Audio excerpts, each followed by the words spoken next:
3 weeks ago, the lives of millions of people in Lebanon and hundreds of thousands in Australia were changed when a devastating explosion ripped through the port of Beirut. The explosion sent shockwaves throughout the city and could be felt as far away as Cyprus. Some 2 million people live in Beirut and 300,000 were immediately displaced by the blast. Like so many Lebanese Australian families, my husband and I woke to the distressing footage and the headlines. We spent the morning messaging family in Beirut to check they were okay. We were fortunate that our family were all safe, but so many others were devastatingly not. Some 6,000 people were injured and 160 people were killed, including one Australian, innocent and beautiful 2-year-old Isaac Ohlers. I extend my deepest condolences to Isaac's family during this incredibly difficult time.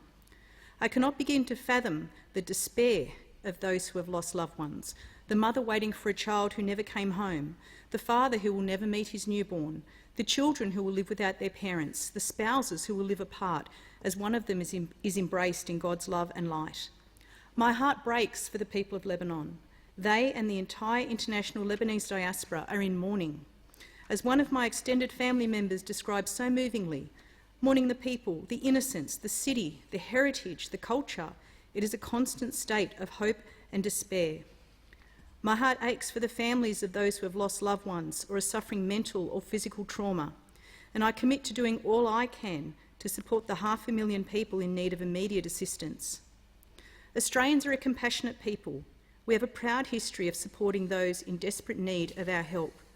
So I say, for a country as rich as ours, as generous as ours, as compassionate as ours, as safe as ours, a $5 million relief package from Australia is just not enough.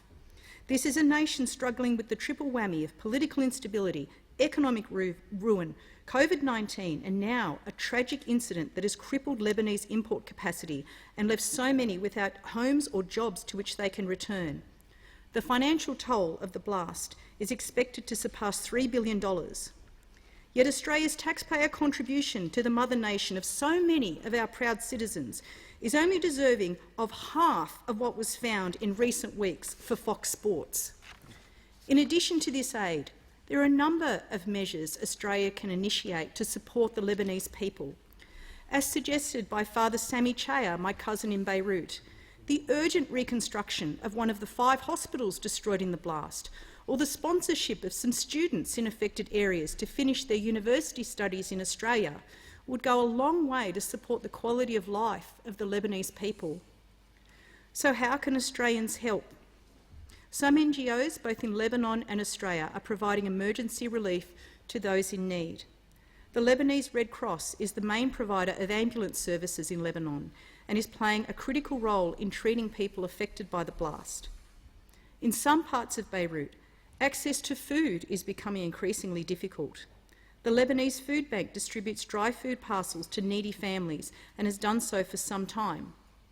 Steps of Hope is an Australian-based charity providing foods and medicines to vulnerable Lebanese families. It works to address the specific causes of poverty in Lebanon. In recent weeks, it has launched a specific Beirut Blast Fund intended to support those displaced by the explosion. All of these organisations rely on financial support from members of the public. So if anyone watching or listening has the capacity, please consider making a donation. You could literally be saving lives by doing so. Since meeting and marrying my husband, Michael Chaya, I have fallen in love with all things Lebanese, the food, the music, its people. I proudly wear the Australian and Lebanese flags today. And so today I say to the people of Lebanon and Lebanese Australians right across this country, we pray with you and we stand with you.